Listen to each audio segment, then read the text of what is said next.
sa dagat at bundok, sa simoy at sa langit mong bughaw, may dilagang tula at awit sa paglayang minamahal. Ang kislap ng watawat mo'y tagumpay na nagniningning, ang bituin at araw niya kailan pa may di magdidilim, lupa ng araw ng luwal, hatid pagsinta, buhay ay langit sa piling mo. Amin ligaya ng pag may mga api ang mamatay ng dahil sa'yo. Maraming salamat, Ms. Geneva Cruz.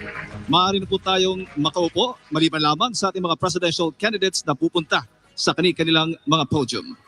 At hindi ko na po patatagalin ang gabing ito. Nais ko pong ipakilala sa inyo ang magsisilbing moderator sa ating first SMNI presidential debate. Isa po siyang batikang abogado at broadcaster. Walang iba kundi si Attorney Karen Jimeno.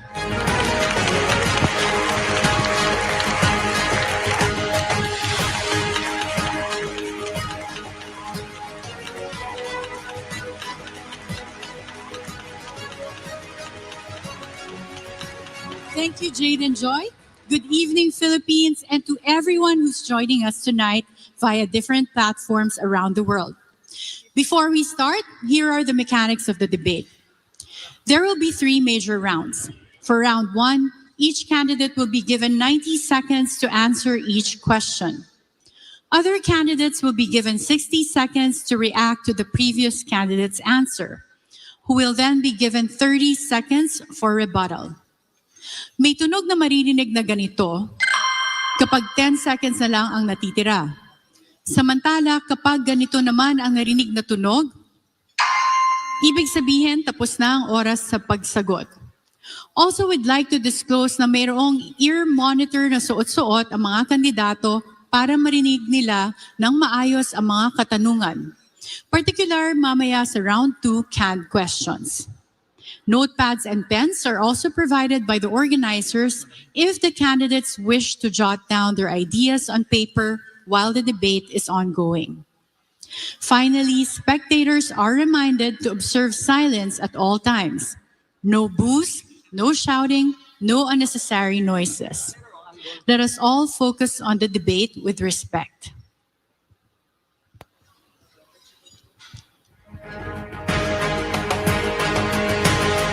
And at this point, it's my honor to introduce to you our panelists for tonight. They come from different fields of expertise to help us choose who will run the country in the next 6 years. First, we have political scientist and University of the Philippines professor, Dr. Clarita Carlos.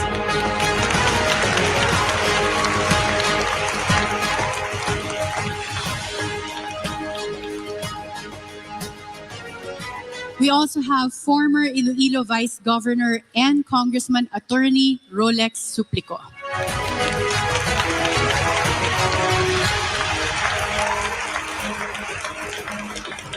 SMNI Senior Correspondent and Anchor, MJ Mondejar.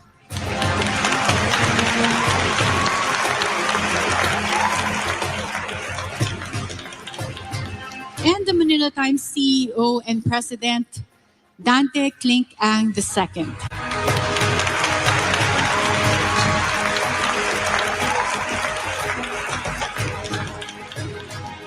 At sila po ang ating mga batikang panelists na kikilati sa mga plataforma sa mga kumakandidato bilang pagkapangulo. Alamin natin lahat ng yan sa pagbabalik ng SMNI Presidential Debate 2022.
Ipaglalaban namin inyong karapatan sa Kongreso. Frontliners, kayo ang bida. Maharlika Party List, trabaho at negosyo para sa lahat. Ipaglalaban ang kapakanan ng mga katutubo. May tulong at ayuda sa pandemya.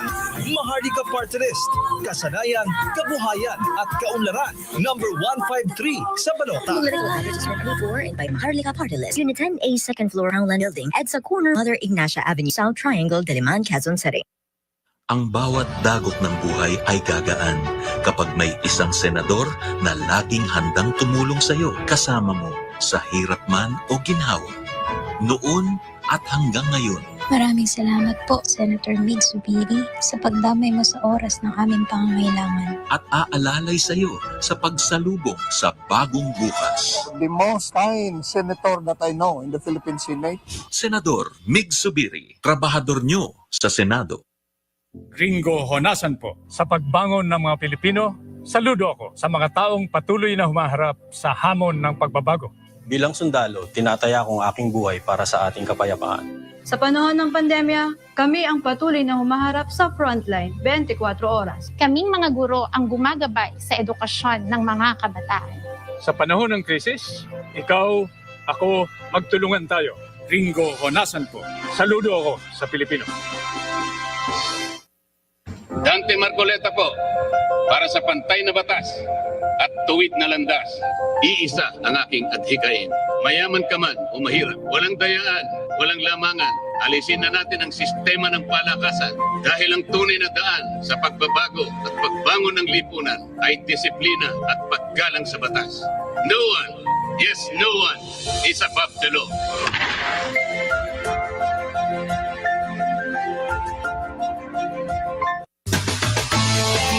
Paglalaban ng agimat na matugunan at mapakinggan ang boses ng maralitang Pilipino. Kahit kailan na matatas, ganyan ang may at hindi lumalaban. Layunin ng agimat ang maitaguyod ang panlipunang pagbabago para sa kapakanan ng masang Pilipino. Pilipino ako, may agimat ako. May agimat ang lahi kong ito. Introducing your Keto Life. You're bulletproof in an instant. With MCT oil powder, grass-fed butter powder, collagen, L-carnitine, stevia, and prebiotic fiber to boost your energy and metabolism for weight loss, mental clarity, fat burning, meal replacement, and disease prevention. Also available in Choco Mix. Keto Life, your Keto Life by MCO.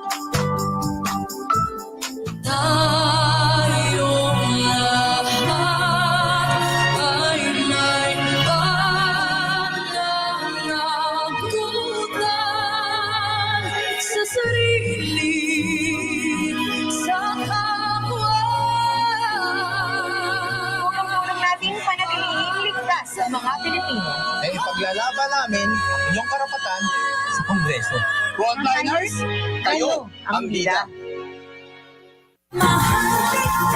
Maharlika Party List, trabaho at negosyo para sa lahat.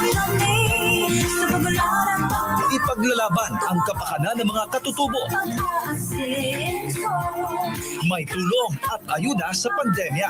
Maharlika Party List, kasanayan, kabuhayan at kaunlaran. Number 153 sa Balota. Political packages for 24 and by Maharlika Party List. Unit 10A, second floor, Homeland Building, EDSA Corner, Mother Ignacia Avenue, South Triangle, Diliman, Quezon City. This portion is brought to you by MCOR. Elected president. And how will you realize these in the next 6 years? Ang unang magsasalita ay si Ka Leody de Guzman. Sir, meron po kayong 2 minuto. Magandang hapon o gabi sa inyong lahat. Maraming salamat. Ang aking plano kapag ako'y nanalong presidente, uunahin ko ang pagpapaunlad ng kabuhayan ng ating mga magsasaka, ng ating mga isda, ng mga manggagawang bukid upang palakasin ang produksyon ng pagkain. Lalo sa panahong ito na malakas ang pandemya, kinakailangan ng ating mga kababayan na magkaroon ng pagkakataon na bumili ng kailang pagkain kakailanganin. Kailangan natin ito sapagkat naniniwala ako na ang pundasyon ng pag-ahon ng ating ekonomiya ay nakasalalay doon sa ating kanayunan. Pangalawa, paunlarin natin ang paggawa ng sarili nating manufaktura. Kailangan natin ang sariling industriya. Walang bansang umuunlad ng walang sariling industriya. Hindi pwede na habang panahon, ang lahat ng ating pangailangan ay ating ini-import. Mag-i-export tayo ng mga murang produkto at mag-i-import ng napakamahal, laging deficit. At para matapos yung deficit o mapunan ng deficit, kinakailangan natin mangutang. At yan ang nangyayari sa mahabang panahon, kaya tayo baon na baon sa utang mula noon hanggang sa ngayon. Pangalawa, kinakailangan natin ayusin ang problema ng ating kalusugan. Tugunin ang pangailangan at kahilingan ng ating mga health workers. I-provide ang kailang mga pangailangan na proteksyon sa kailang pagkatrabaho, dagdag na sahod, dagdag na benepisyo, at dagdag na personnel na kailang makakatuwang sa pagharap sa pandemya. Dahil delikado kapag itong mga ito ay natukso na kumuha o tumanggap ng alok sa ibang bansa at iiwanan tayo, baka magkaroon ng problema dahil nasa kamay nila ang kaligtasan ng ating mamamayan. Pangalawa, para din sa kalusugan, kinakailangan... Thank you, Calio Adim.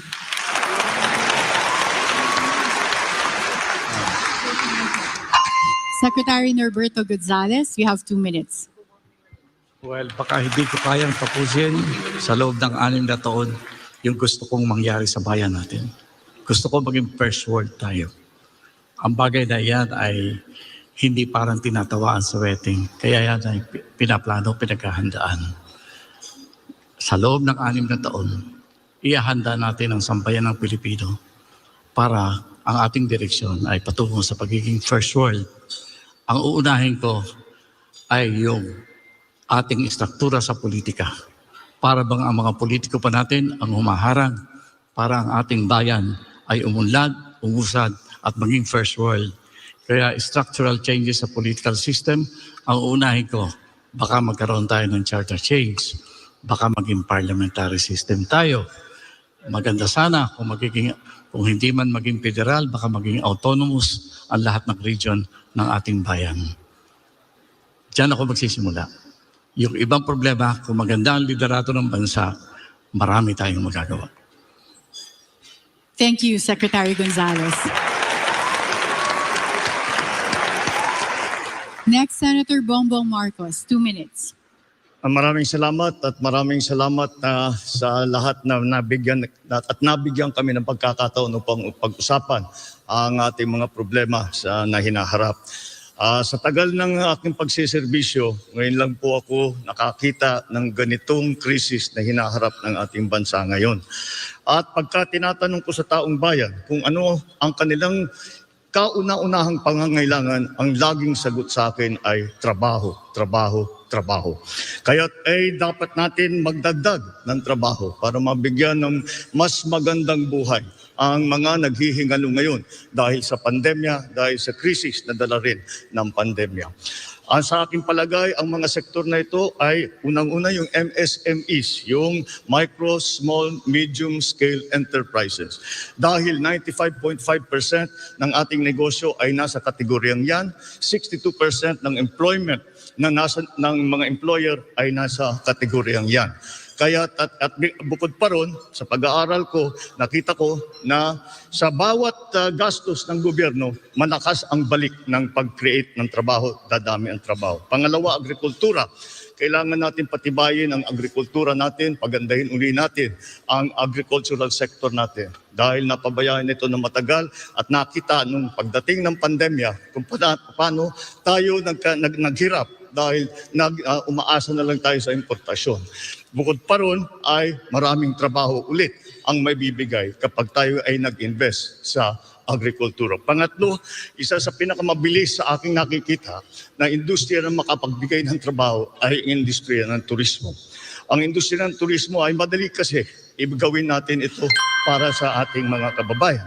At sa ilalim nito ay ang ating infrastruktura, kasama na dyan ang digital infrastructure para pagandahin ang ating internet, palawakin Senator ang Marcos, bandwidth, the time is up na po. ang ating internet service. Yeah. Thank you, Senator Marcos. Secretary Ernie Abella, 2 minutes. Magandang gabi po sa lahat. Sa akin po pakikipagsalamuha sa katauhan for the past several months. Nakita ko na parang nakaupo po tayo sa isang social volcano. Ang laki po ng agwat na mayaman at mahirap. Pangalawa, parang nawala po ang tiwala ng tao sa gobyerno. At pangatlo, mukhang wala pong pagmamahal. Para maharap po ito, nakita ko po meron po tatlong bagay na pwede natin gawin. Una-una, gawin patas ang bayan. Pangalawa, magkaroon tayo ng gobyerno na darama. Pangatlo, ay magkaroon po tayo ng isang matatag na bayan. Paano po gagawin yung gobyerno na darama? Unang-una po, katulad po na nasabi ng ibang kasamahan natin, ay lagi nababagit ang agrikultura. Pero ang plano po natin ay gawin po natin isang mega industry ang agrikultura. Hindi na po siya basta paigtingin, kundi gawin po talaga natin siyang isang mega industry para in one blow masagot po natin ang mga pangailangan from research and development all the way to production, all the way to farm gate prices, all the way to marketing, all the way to post-harvest facilities. Tuloy-tuloy po siya.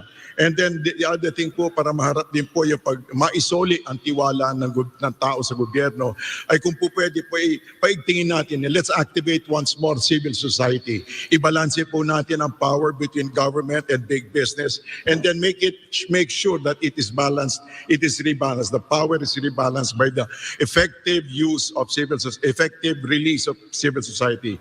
Pangatlo po is para po maibalik ang pagmamahal ng mga tao, lalo kabataan sa bayan, ay ating plano po ay paigtingin din po ang isang confident national identity na kung saan po magkaroon tayo ng isang national volunteer corps between ages 18 and 35. Maraming salamat po.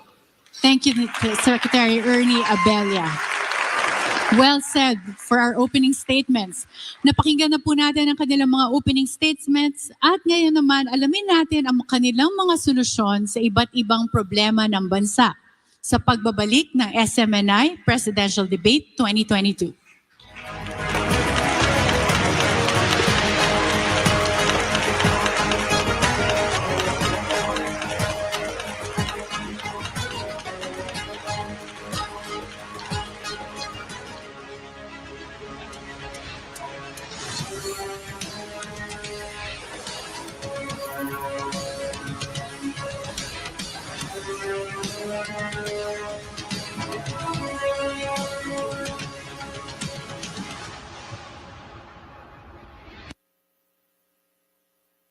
Introducing your Keto Life. You're bulletproof in an instant. With MCT oil powder, grass-fed butter powder, collagen, L-carnitine, stevia, and prebiotic fiber that boost your energy and metabolism for weight loss, mental clarity, fat burning, meal replacement, and disease prevention. Also available in Choco Mix. Keto Life, your Keto Life by MCO.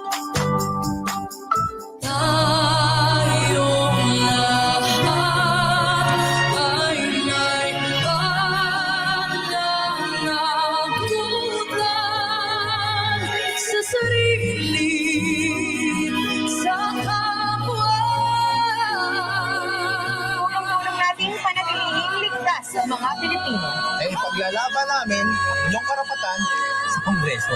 Frontliners, kayo ang bida.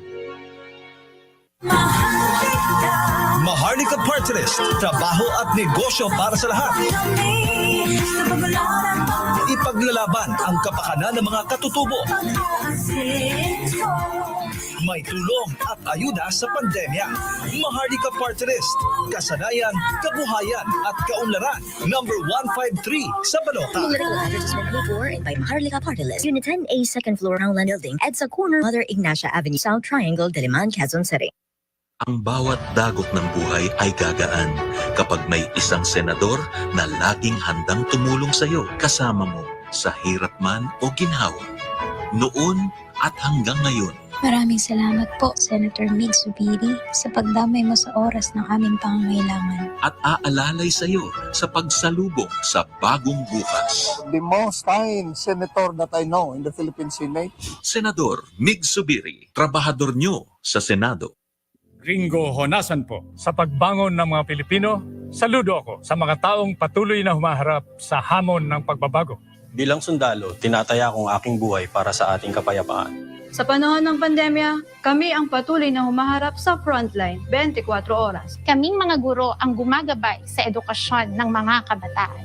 Sa panahon ng krisis, ikaw, ako, magtulungan tayo. Ringo Honasan po. Saludo ako sa Pilipino. Panahon na upang wakasan ang karahasan, panluloko at pagpapahirap sa mamamayang Pilipino. Now we will bring peace to the communities, no longer as CPP, NPA, and DF cadres, but partners for nation building.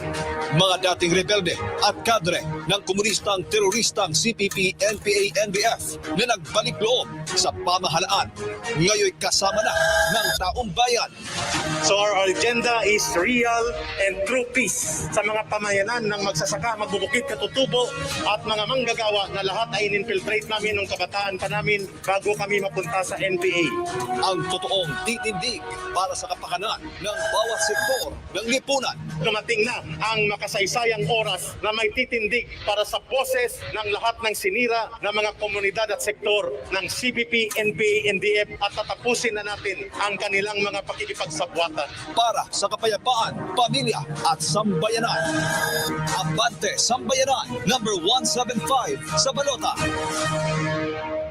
Begin your day with shine. Shine with health.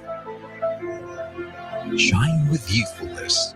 Shine with 24 Alkawite. Contains L-glutathione, Camellia japonica, collagen, and sodium ascorbate that moisturizes skin and provides antioxidant protection. 24 Alkawite and 24 Alkaline C exclusively from MCOR.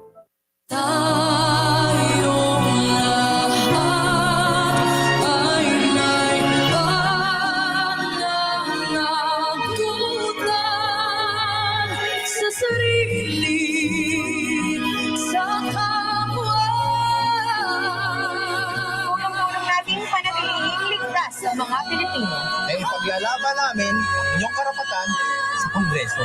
Frontliners, kayo ang bida. This portion is brought to you by MCOR. We improve lives. Frontliners, ikaw ang bida party list. Maharlika party list. Senator Juan Miguel Zubiri. Former Secretary Ringo Honasan. Deputy Speaker Rodante Marcoleta. Agimat party list. And Abante Sambayanan party list.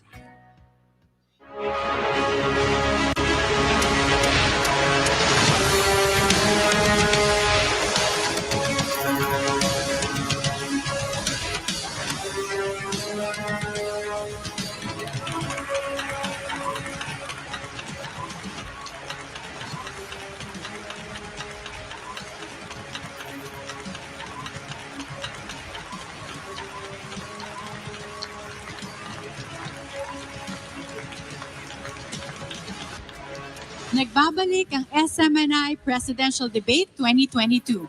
And for the first round, the candidates will be answering questions from the panelists. The first question will come from UP Professor Dr. Clarita Carlos. Each candidate will have 90 seconds to answer a panelist's question, and other candidates will have 60 seconds each for interpellation, and then 30 seconds for a rebuttal. And just as a reminder for our candidates, you have a timer here in the front, so you can be guided as to how much time you have left. Professor Carlos, your question, please. Hi, good evening, everyone. Thank you so much for the 4 presidential candidates who had both the political commitment and the political courage to be part of this conversation.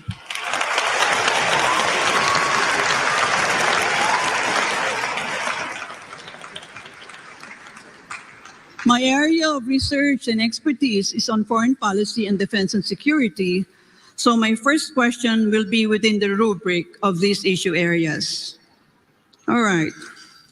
If the Quad were to become a collective security alliance, you, as our country's chief architect of our foreign policy, are you going to make the Philippines as a member of the Quad? Why and why not?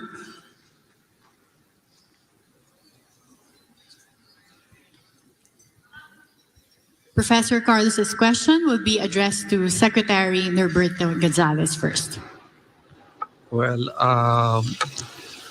we will always be part of arrangements like that. No? And yes, it's important.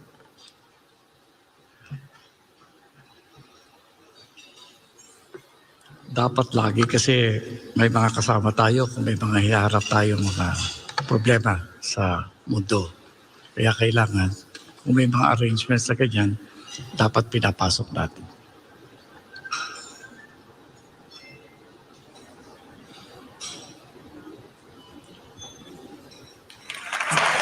Secretary Gonzales, if you have nothing to add, the other candidates may react to his answer.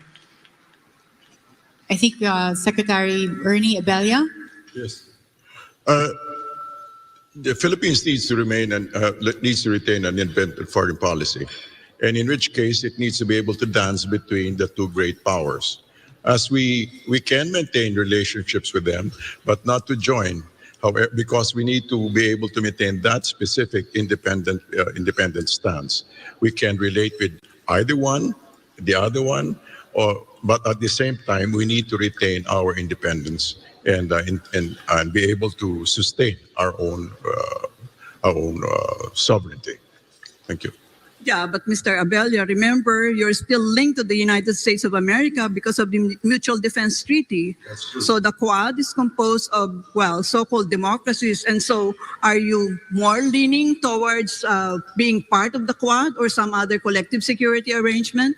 It's not a question of leading more, but the question of being able to maintain both while maintaining a balance. Yeah, I have a problem with the concept of independent because it's like you're sitting on the fence. Is that what you mean?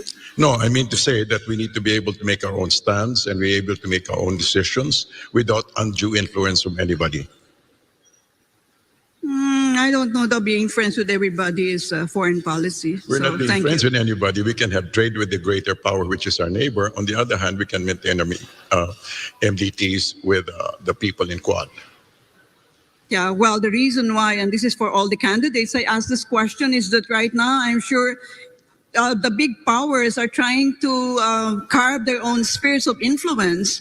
And because we've always been within the sphere of influence of the United States of America, the Quad is simply an extension of this proposed collective security arrangement. On the other hand, they will not always. We can always be sure that they will always stand for us. Well, of course, nobody can answer that question, even if we ask Biden today, you know. Thank you. Thank you.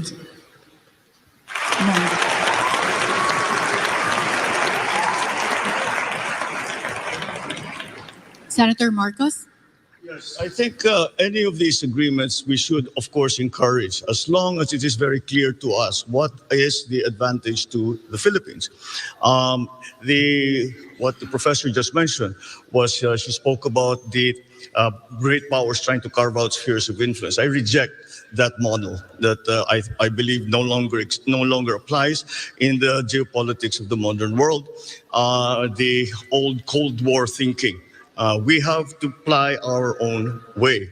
And so it really would depend on what is inside, or what those agreements say that the Philippines what will be doing and what those other partners of ours will be doing for the Philippines. And once again, because we shouldn't think of the old Cold War system, we should always think in terms of the fine line that the Philippines has to tread in all our foreign policy decisions.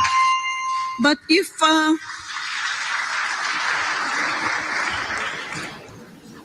Mr. Marcos, if you reject the concept of spheres of influence, does that mean you are going to scuttle the Mutual Defense Treaty when you become president of the Republic? By no means. Linked to By the no United means. States of America as a defense ally. No, by no means. The relationship with the United States, our special relationship with the United States is not something that we can treat, be cavalier about. It is a very important one. And it has stood us in good stead for over 100 years. And that, I think, will never disappear from the Philippine psyche, the idea and the memory of what the United States did for us and fought with us in the last war. And so that is a specific part of our foreign policy. But then as we approach, we know that we are a hot spot right now. The West Philippine Sea is a hot spot in geopolitics right now. And that is why we still have to find our own line in terms of all of these arrangements. Except the one simple principle is that we will not cede 1 square inch of the Philippines to any country. Karen, do I have time for one more follow-up with Mr. Marcos? Yes, Professor Carlos. Yeah. Okay. If that is the stance that you have taken, Mr. Marcos, suppose you have a situation where China is trying to, take us in, embrace us within its sphere of influence. How would you react as our chief architect of our foreign policy? Once again, in terms of specifically to China, the correct approach still seems to be one of engagement. And no matter what the superpowers are trying to do, we have to work in the interest of the Philippines, and we cannot allow ourselves to be part of the foreign policy of any other country. And we have to have our own foreign policy. So again, whatever the superpowers do, we as a highly strategic geographic, are having a highly strategic geographical location in the world, really have to walk that very, very fine line between these great powers who, I always say, these are great powers, we are in between. If they sneeze at the same time, we disappear from the map. And that is something that we always have to keep in mind. Thank you. Cal Yodi, we'll hear from you. Para sa akin talaga ay maiwasan yung lahat yung pakikipagkaisa dito sa mga malaking bansa sa daigdig na ang relasyon ay gagawin tayong parang pawn lang sa mga kanilang mga labanan. Ang aking naiisip talaga ay maging unaligned ang ating bansa sa mga malaking kapitalistang bansa sa daigdig, tapusin yung ating military agreement sa US, yung Mutual Defense Treaty, yung BFA, yung EDCA, at pati yung relasyon natin sa China na dihadong-dihado tayo. Makipagkasundo lamang tayo doon sa mga bansa nagagalang sa ating mga karapatan, sa ating soberanya, sa ating territorial integrity, sa ating mga panuntunan. Any follow-up questions, Professor Carlos? Yeah, Mr. De Guzman, kung gusto ninyong non-aligned po tayo, ay saan po tayo tutukod? Alam niyo naman ng ating military yung pinakamahina sa buong ASEAN region. So, ito ba ay aspiration mo lang bilang chief executive? Or is non-alignment, this is still something that will wash in international politics now? Non-aligned tayo doon sa mga bansa na magagamit lamang tayo sa kailang mga interes. Lalo na sa kasalukuyan ng sitwasyon ngayon na yung China halos at Amerika ay may trade war at nagigirian sila, huwag na tayong makisangkot sa kailang gigirian. Makipag-align tayo sa mga bansa na nagsusulong ng pagkakaisa, kapayapaan at economic ang mas focus ng pagkakaisa at pagtutulungan. At hindi yung papanig sa Amerika o sa China, lalo na sa usapin ng West Philippine Sea na siya ang mainit na usapin sa ngayon. Magagamit lamang tayong phone ng sino man sa kanila. Kaya dapat makipagkaisa tayo sa mga bansa dito sa Southeast Asia at tayo ay magtulungan para sa ikauunlad ng mamayan. Iwasan natin ang giyera.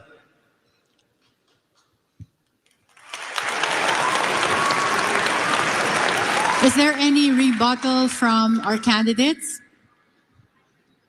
I can see Professor Carlos wanting to be part of the debate. I'm sorry.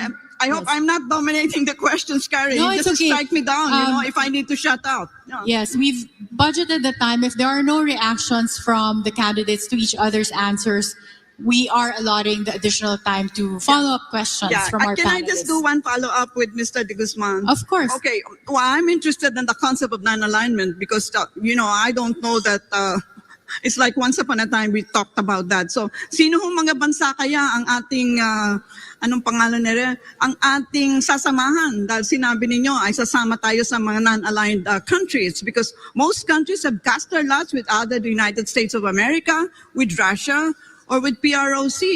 So saan tayo? Diyan lang ba tayo nakaupo sa bakod? Ang gusto natin ay hindi dependent, kundi isang independent foreign policy at makikipagkasundo tayo. Hindi naman tayo magpuputol, kundi makikipagkasundo tayo sa mga bansa na re-respeto doon sa ating sovereignty at territorial integrity. Mas ganon. At ang mas makakakapit natin sa kasalukuyan, lalo na sa usapin ng West Philippine Sea, ay itong mga Asian country. At yan ang ating makakakampi sa kasalukuyan. At hindi, ayaw ko talaga na pumanig sino man sa kanila, sa Russia, sa China, na nagsusulong lang naman ng kanilang personal na interes at hindi sa interes ng kapayapaan at kaunlaran ng buong daigdig. Salamat po. Thank you, gentlemen. If there are no rebuttals for this issue, we can proceed with the next panelist's question. So, no more rebuttals? Okay. Our next question will be coming from Attorney Rolex Suplico. Attorney, your question, please. Madamong salamat, Karen. Mayong gabi sa tanan. Issue po ng kahit kaninong administrasyon, ang korupsyon, na tinatansyang may epekto sa mahigit kumulang 20% ng budget ng pamalaan kada taon. Ngayong magkakaroon ng bagong Pangulo, kailangan muling iakyat sa talakayan ang pagnanais na matigil ang pangungurakot, sapagkat ang isang malinis na gobyerno ay nagsisimula sa isang tapat at marangal na Pangulo. Kung kayo po ay magiging Pangulo, una, kusa mo bang ilalabas o hindi sa publiko ang iyong SALN or Statement of Assets, Liabilities and Net Worth? At pangalawa, kusa ka bang magsasagawa ng waiver sa mga provision ng RA 1405 na nagbabawal sa pagpaalam sa publiko ng laman ng inyong mga bank accounts? This question will be first answered by Senator Bongbong Marcos. Well, sa issue ng pagbigay o ng salin, ay para sa akin, hindi problema yon. At kaya hindi lang ako nagsusulat ng salin for the last 6 years. Pero kung ako'y maging mapalad sa darating na halalan, ay natural, ay kailangan gagawa ng salin at ito ibibigay ko sa publiko pag hihingin sa akin. Ngayon, sa aking palagay, yan ang desisyon ko bilang isang individual. Sa aking palagay ay hindi na kailangan palitan ng batas at nasa sa bawat opisyal na yan kung sila ba ay handa na ilabas ang kanilang salin. At siyempre dadagdag ko kung may kaso na may court order na sasabihin ilabas ang salin, kailangan talagang ibigay. Pag na-mandate ng isang korte, maliwanag na talagang ibigay at ipalaman. Sa sarili ko lamang, para maging maliwanag, kapag ako ay susulat muli ng salin, ito ay gagawin kong public information. Thank you, Senator Marcos. If there are no other reactions from any of the candidates to Senator Marcos's answer, we will proceed with Secretary Ernie Abella for the same question. Yeah, wala pong problema sa akin yun. We just, I comply. There's no question about it. Short and sweet, Attorney. Thank you. And I assume no reaction from the candidates. Okay, we'll have Calyodi for the same question. Dapat lang na ilabas, no? Dapat lang ilabas ito. Walang problema sa akin. na ilabas yung salin at igawing publiko. Great. Another straight to the point answer. And of course, Secretary Norberto Gonzales. Okay lang. Okay lang na ilabas yan. Pero alam mo, siguro medyo dagdagan pa natin ng konti. Kasi meron akong nalalaman sa ibang bansa, hindi lang SALN ng mga public officials ang ipinopubliko.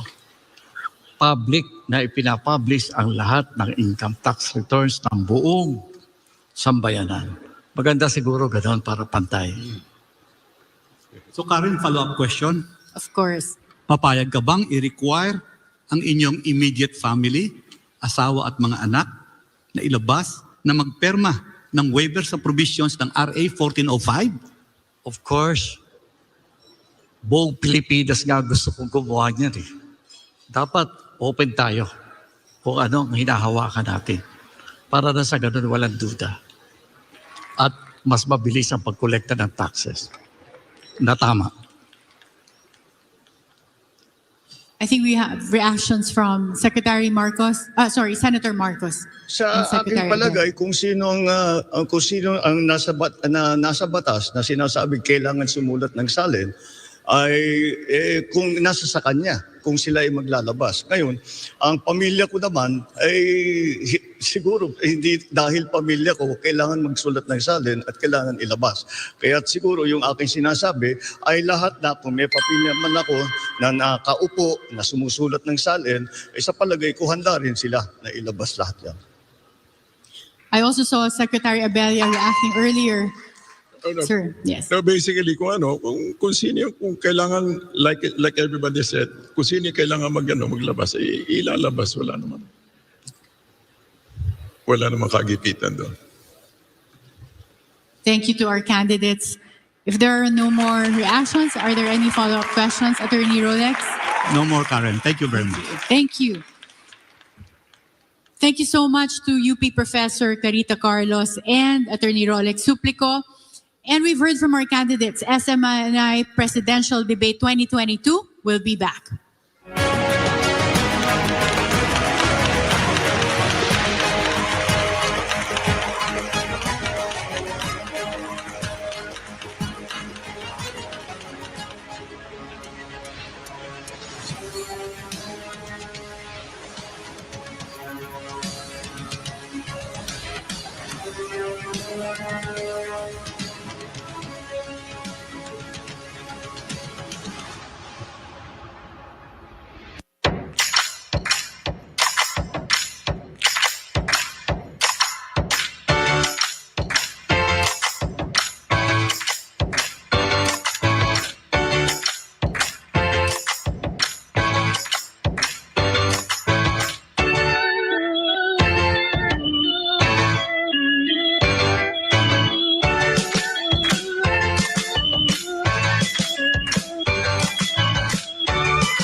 Maharlika Party List, trabaho at negosyo para sa lahat. Ipaglalaban ang kapakanan ng mga katutubo. May tulong at ayuda sa pandemya. Maharlika Party List, kasanayan, kabuhayan at kaunlaran. Number 153 sa Balota. And by Maharlika Party List, Unit 10A, second floor, Roundland Building, EDSA Corner, Mother Ignacia Avenue, South Triangle, Diliman, Quezon City.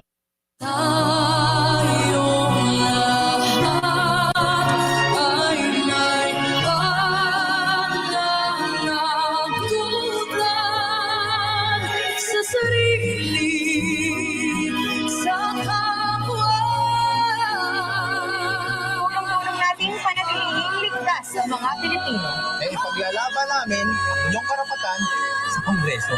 Frontliners, kayo ang bida. Dante Marcoleta po, para sa pantay na batas at tuwid na landas, iisa ang aking adhikain. Mayaman ka man o mahirap, walang dayaan, walang lamangan, alisin na natin ang sistema ng palakasan dahil ang tunay na daan sa pagbabago at pagbangon ng lipunan ay disiplina at paggalang sa batas. No one, yes, no one is above the law.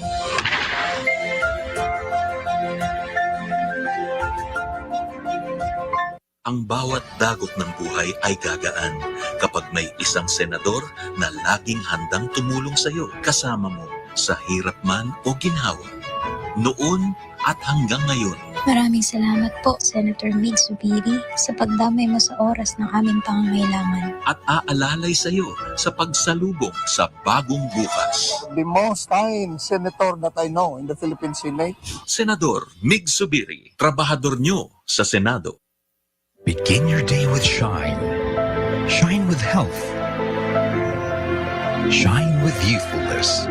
Shine with 24 Alka-White. Contains L-glutathione, Camellia japonica, collagen, and sodium ascorbate that moisturizes skin and provides antioxidant protection.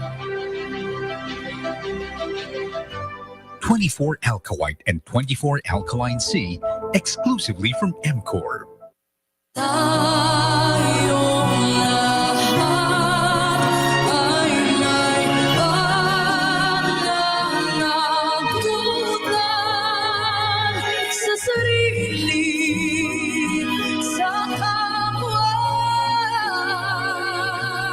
nating panatiling ligtas sa mga Pilipino. Ay ipaglalaban namin inyong karapatan sa Kongreso. Frontliners, kayo ang bida.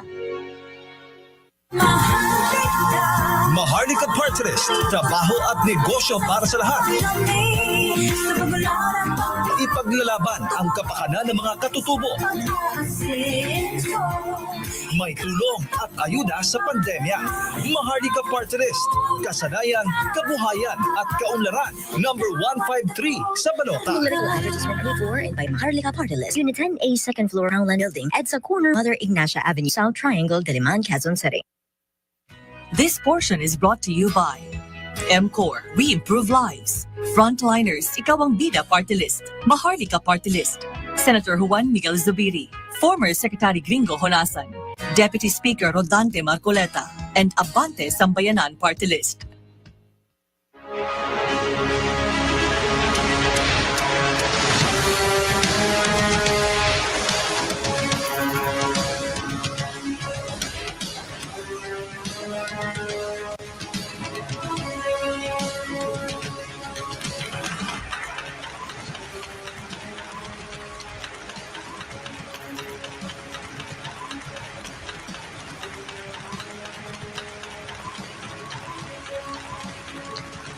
Nagbabalik po ang SMNI Presidential Debate 2022. At sa ating pagpapatuloy, ang magtatanong naman po ngayon ay ang Chairman and CEO of the Manila Times, Mr. Dante Clink Ang II. Mr. Ang, go ahead. Magandang gabi po sa inyong lahat. Professor Carlos started us off with a foreign policy question, and I'd like to ask something similar where it converges with gut issues. The public discourse on the West Philippine Sea often glosses over the interests of the smallest stakeholders. It was refreshing to hear several candidates for president mention the need to allow Filipinos to fish in the disputed areas, but we have not heard specifics. The concern for our fisherfolk seems to be growing on a larger audience, particularly the young voters, as evidenced by the release just days ago of a music video featuring the rock band Sponge Cola and singer Karil. If elected president, how will you look after the interests of small fishermen who are occasionally harassed by foreign vessels and often crowded out in the controversial area by fishing boats from countries with competing territorial claims like Vietnam, Taiwan, and of course, China? The first candidate to answer this question is Secretary Ernie Abella. All right. The fisher folk would come under the agri-powerhouse. And in the same way that we have promised that we seek to provide as much support as we can, we'd also like to do the same thing for fisher folk. One of the things that has been proposed is that they be accompanied by our, for CGs, white ships, that sort of thing. But on the other hand, first and foremost, maybe what we'd like to do is we're trying to set up a board of agricultural investment who could probably bridge a conversation with this competing interests with Vietnam, let's say, or China, so that we can come to some sort of an agreement. We can have a conversation and allow them to be able to fish peaceably. We'd like to begin first by bridging those gaps between countries and not just allow tensions to fester on the sea, on the waters, so to speak. So we'd like to be able to first reach out economically, reach out diplomatically, and work out some sort of a system, some sort of a code of conduct to be able to handle that. Thank you. Thank you, Secretary Abella. Same question to Calyodi de Guzman. Malaking problema talaga yung ginagawa ng China dito sa ating mga mangingisda, no? At ang kailangan talaga natin ay hindi naman natin kayang labanan, girahin yung China dahil sa klase ng inabot ng ating military capacity. At tingin ko dapat gamitin natin yung panalo natin sa International Tribunal at kakampihin natin yung mga iba pang mga hinaharas ng China dito sa Southeast Asia para itulak yung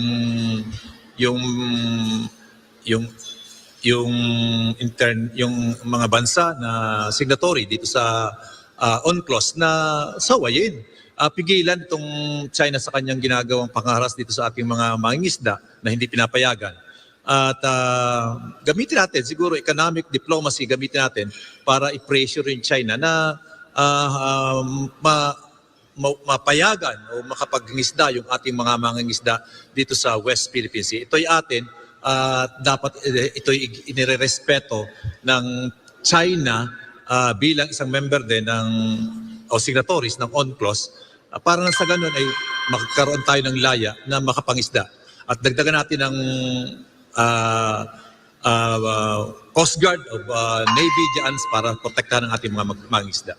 Okay, thank you, Calyodi. On the same question, Secretary Gonzales. Nakakalungkot ka na naiipit ang ating mga maliliit na mga isda sa napakalaking issue. Ating hinaharap na sigalot sa China. Kaya tingin ko, dahil malaking usapin yan, para wag lang mapunta sa panganib ng ating mga maliliit na mga isda na pupunta sa teritoryo in dispute today, medyo tulungan na muna natin ang gobyerno para wag sila magutom. In the meantime, kailangan ay suriin nating mabuti ang nangyayaring sigalot sa West Philippine Sea. Yan talaga ang ugat ng suliranin ng maliliit nating mga isda. Huwag nating ipatong sa balikat ng mga maliliit ang malaking problema na hinaharap ng bansa. Tutulungan natin sila economically. Ilalabas natin sila sa panganib. Pero haharapin natin ang China. Ang nakikita ko lang sa usapin na ito, para bang nawalan ng respeto ang bansang China sa atin. Kaya kung tayo kikilos, uunahin natin ang pagbibigay ng respeto sa ating bansa. Kung tayo makikipag-usap, dapat nire-respeto tayo. Kung wala yan, mahirap makipag-usap. Kaya ang unang aksyon, respeto para sa atin. May programa tayo para dyan. Thank you, Secretary Gonzales. Senator Marcos. Marami talaga tayong issue, hindi lamang sa conflicting claims sa gitna ng Pilipinas at saka China. Kaya ngayon lang ang nakita kong national election na naging issue ang West Philippine Sea or ang foreign policy. At sa palagay ko, sa dami ng ating kailangan ay ayusin, sa ating pagsasama, sa pagkaalyansa natin sa China, ay unahin natin ito. Ito ang pinakauna na dapat natin simulaan, na makabalik ang mga mangingisda doon sa kanilang palaisdaan na matagal na ginagamit, na daan-daang taon na. Siguro naman, may papaliwanag natin sa China na ang mga bangka ay hindi naman military threat yan sa kanila. Bakit sila maglalagay ng warship doon?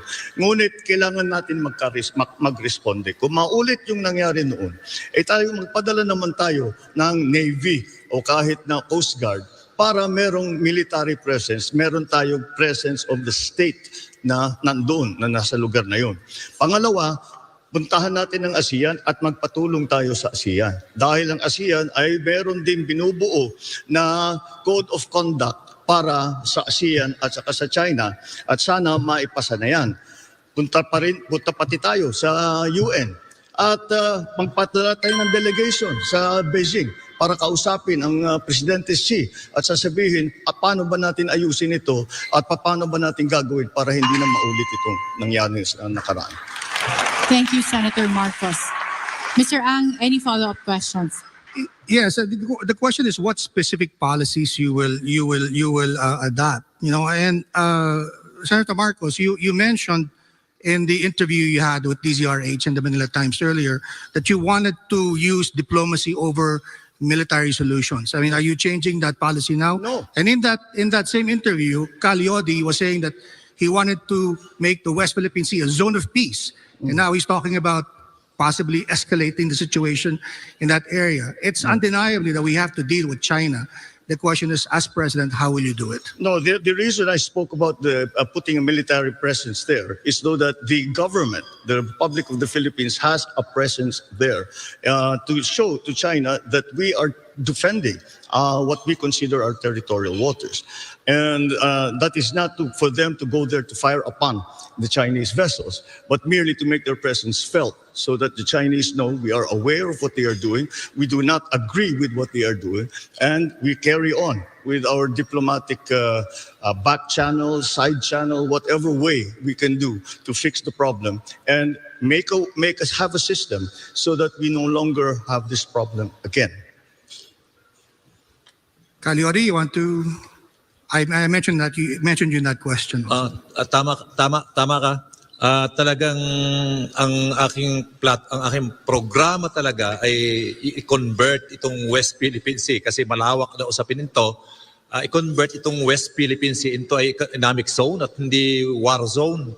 Kaya dapat ito'y mag-coordinate yung lahat ng mga claimants na sa mga teritoryo dito sa South China Sea o West Philippine Sea na magkasundo at magsama-sama para hindi para makipaggera sa China kundi dapat ipakita sa China yung pagkakaisa ng mga bansang ito at tulad ng sinabi ko kanina dapat ay obligahin o kausapin yung lahat ng signatory doon sa UNCLOS na may nagkasundo sa ganung patakaran na igalang, irespeto ng China yung kanilang mga pinirmahan. Nasa ganon ay huwag tigilan niya yung kanyang panghaharas o panglalamang dito sa mga bansa dito sa West Philippine Sea.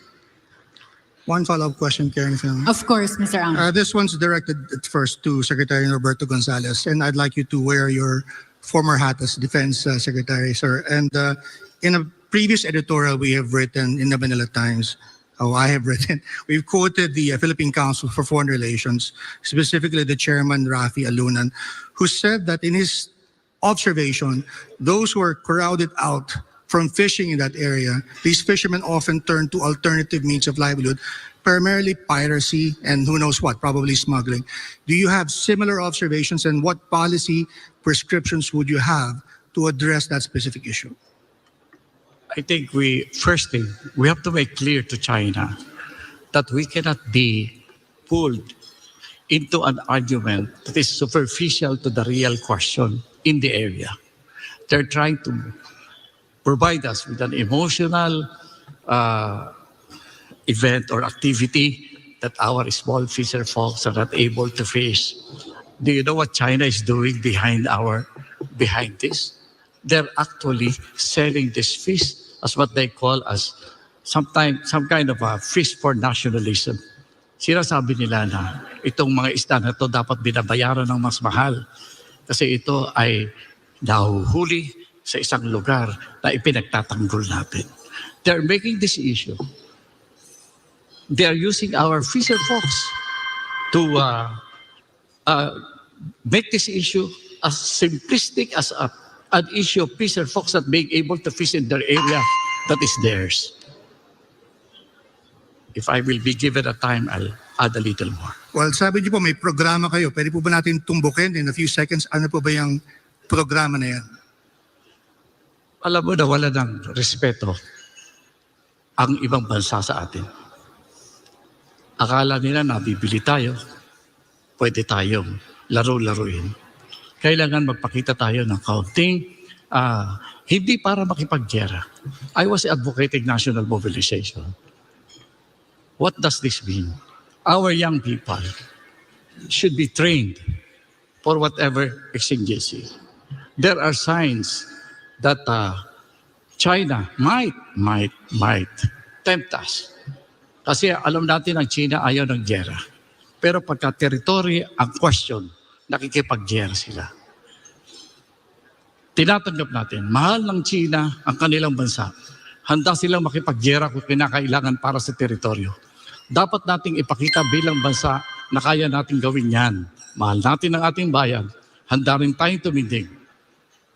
Mahina tayo, pero kailangan magsanay. Any reactions from our candidates? Secretary Ernie. Yes. In this matter, I think we should continue to examine the COC ASEAN +1, the ASEAN +1 conversations with China, and in order to be able to address these things diplomatically before we engage in anything more drastic. Thank you. Thank you, Secretary Ernie. Senator Marcos. Yes, and furthermore, I think, as I said, that this is not something that that we should consider as isolated from the general problem or the general discussions that we are having with the People's Republic. It should be the first part, in my view, because what we are, as Filipinos, we are most concerned at this moment, the immediate concern, na makabalik ang mga mangingisda dun sa kanilang palisdaan. Yun ang unahin natin. Ngayon, pag nakahanap tayo ng kasunduan sa People's Republic of China, ay siguro baka nasimulaan na natin ang pag-uusap tungkol sa West Philippine Sea. Dahil kung nasabi natin, amin yan, at tumanggap sila, umpisa na yan. Diyan tayo magsisimula at dahan-dahanin natin itong problema na meron tayo sa China. Thank you. More reaction from Calyodi. Tulad ng sinabi ko kanina, malalim yung yung dahilan ng China, yung pagiging aggressive niya sa pagpunta dito sa West Philippine Sea, pagsakop sa ating mga teritoryo. Hindi lang yan, dagdag na lang yung usapin ng pangingisda. Ang totoong dahilan ay yung presence ng Amerika dito, yung mga aircraft carrier niya dito. At yun ang gusto niyang proteksyonan, yung kanyang sariling bansa. Kaya yun ang problem kapag tayo kumampi, either sa Amerika o sa China, ay mayayari tayo, maiipit tayo sa kita dahil ito'y banggaan lang dalawa. Thank you, Calyodi. Are there any further reactions from our candidates or rebuttals? Masasabi ko lang na huwag natin payagan. Yes, Secretary Gonzales. Masasabi ko lang na huwag natin payagan na gamitin yung maliliit natin sa mga malalaking usapin. Hindi malaking gastos. At masasabi ko, matutuwa ang ating mga maliliit ang mga isda na pumupunta doon kung bibigyan sila natin ng ibang opportunities economically. At pwedeng paliwanagan ng ating mga isda na ito usapin ng bayan natin. Kaya huwag muna kayong mag-isda dyan. Huwag kayong paggamit. Kasi ginagamit ang issue nito para takpan ang tunay na malaking issue sa West Philippine Sea. We have a follow-up question from Professor Clarita Carlos. Yes, there is no doubt that what is being fought over here is fish, isda. No? And so there is also no doubt that the food security of China cannot be at the expense of the food insecurity of the rest of us. Now, let's move away from the pseudo-militaristic perspectives that some of you have noted earlier. And how about thinking about a regional fishing agreement, which is along the lines that Mr. Abella talked about a while back? The reason why I talked about that is, well, there's a personal reason because I'm writing a book on regional fishing agreement. And since any one of you will become the President of the Republic of the Philippines, I was wondering if it is worth writing that book on a regional fishing agreement. Why not? Who wants to take on that question and statement if first? I may, Senator Marcos. I beg to differ that this is about fish. It is not about fish, in my view. It is about territorial waters, and that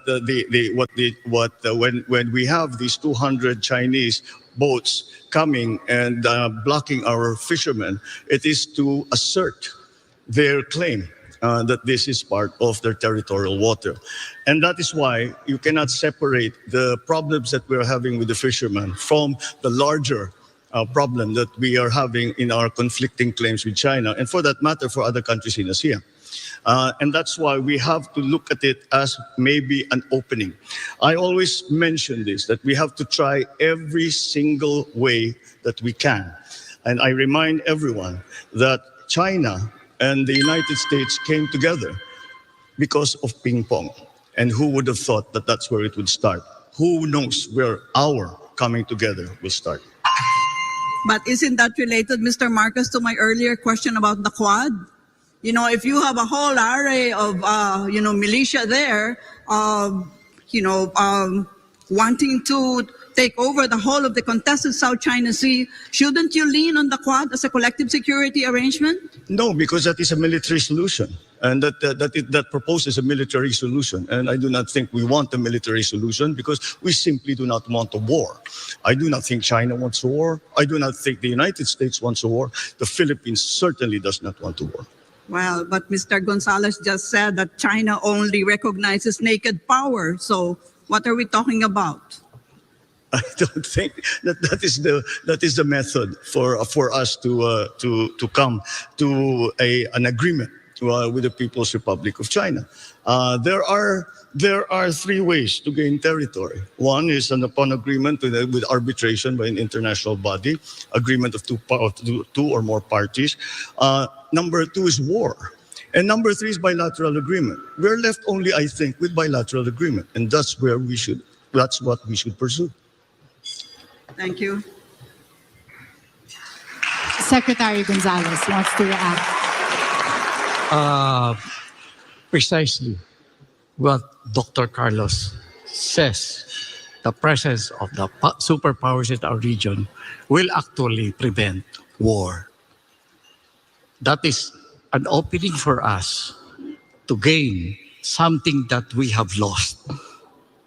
And this is respect of other nations. You know, we may have our army may be weak in terms of equipment, but our nation is rich in the hearts of young people who can show to the world that are willing to stand if challenged. I do not think there will be war. As Dr. Carr said, the superpowers are there. China will not dare challenge that. That's a beautiful situation in our area of the world today. Let's take advantage of this. Let us show that our young people can do something. Okay. Thank you, Secretary Gonzalez. Any reaction or rebuttal from our candidates? I would still go back to having a multilateral relationship regarding that matter. So I would still refer back to ASEAN plus China. ASEAN, it's a conversation that we need to settle. And because, as we all know, our neighbor is sensitive to international opinion. Any reactions? Secretary Gonzalez again? I agree with ASEAN. ASEAN plus one, yeah. ASEAN plus one. Yeah. Maybe if it's ASEAN plus one, we have to make it ASEAN 1, 2, 3, 4. Yeah, we cannot just limit it to ASEAN plus one if we want a dialogue. Isda muna. Yeah. So, ASEAN, yes, because we belong to ASEAN. We need our neighbors in this business. But if we want to engage with other countries like China, then we have to, I think, to also talk to other big countries in the area. But I would like to go back to my... Secretary, we're out of time for your reaction. Yes. Senator Marcos? Yes, please. I cannot see, though, what in this formulation, but how we are going to tell our fishermen, wag muna kayong mangisda dyan. Anong hanap buhay nila? Anong kakainin nila? Kailangan natin ayusin yung problemang yan in whatever way we can. Kaya kailangan isama natin, gawing bahagi ng malaking usapan sa China, yung unahin na nga natin, yung naging lagay ng ating mga mangingisda. Doon natin simulan. Hindi malay natin, pag nasimulan natin dyan, ay lalawak ang usapan natin at kaganda. Thank you. But wouldn't a legal framework called the Regional Fishing Agreement be a solution to that? Because right now, what China is doing is unilaterally declaring a fishing holiday. You know, like, wow, bawal mangisda ngayon, ha? Sa susunod na buwan ka mangisda, ha? So, you know, she's setting all the rules for this contested South China Sea.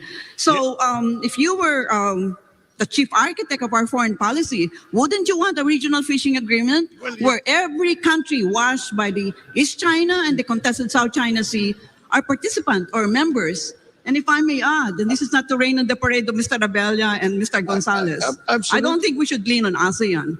You know, the countries which are fed by the Mekong River, I'm sure they will cotton on to China because the Mekong rises from China.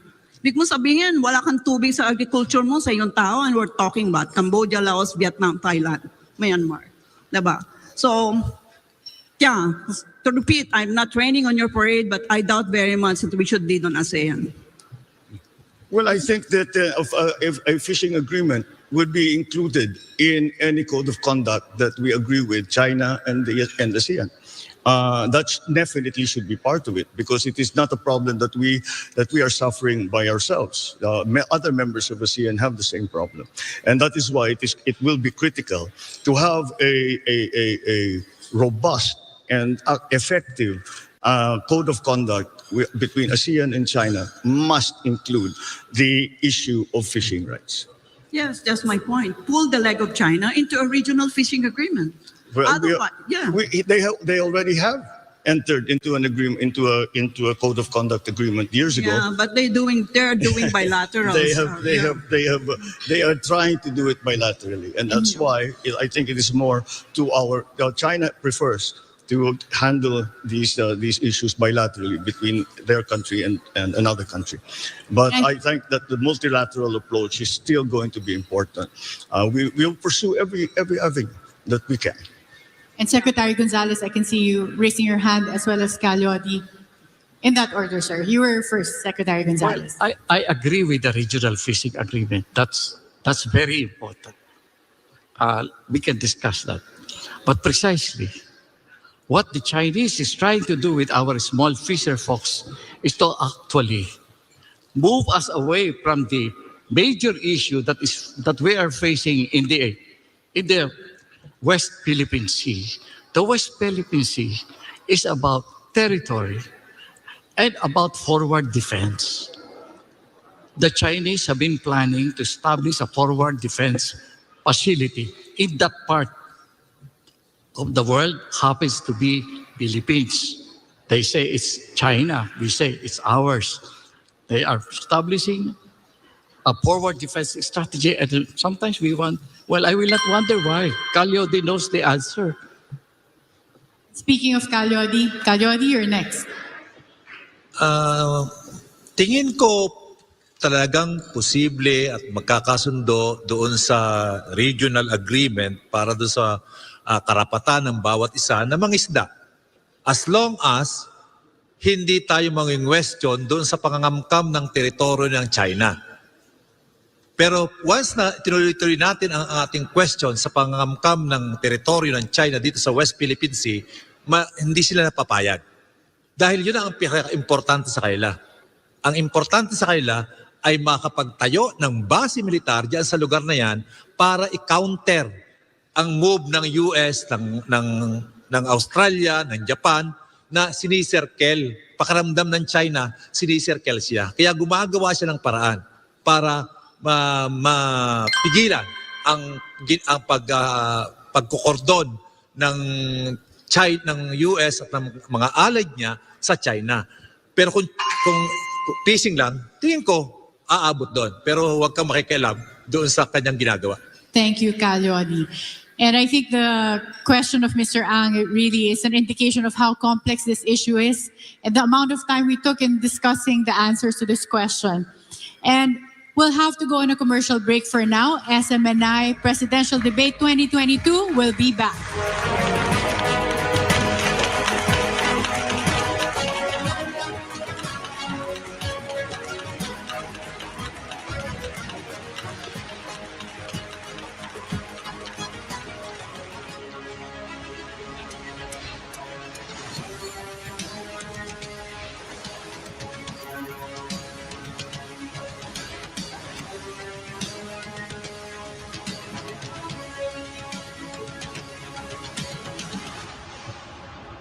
Introducing your Keto Life. You're bulletproof in an instant. With MCT oil powder, grass-fed butter powder, collagen, L-carnitine, stevia, and prebiotic fiber that boost your energy and metabolism for weight loss, mental clarity, fat burning, meal replacement, and disease prevention. Also available in Choco Mix. Keto Life, your Keto Life by MCOR.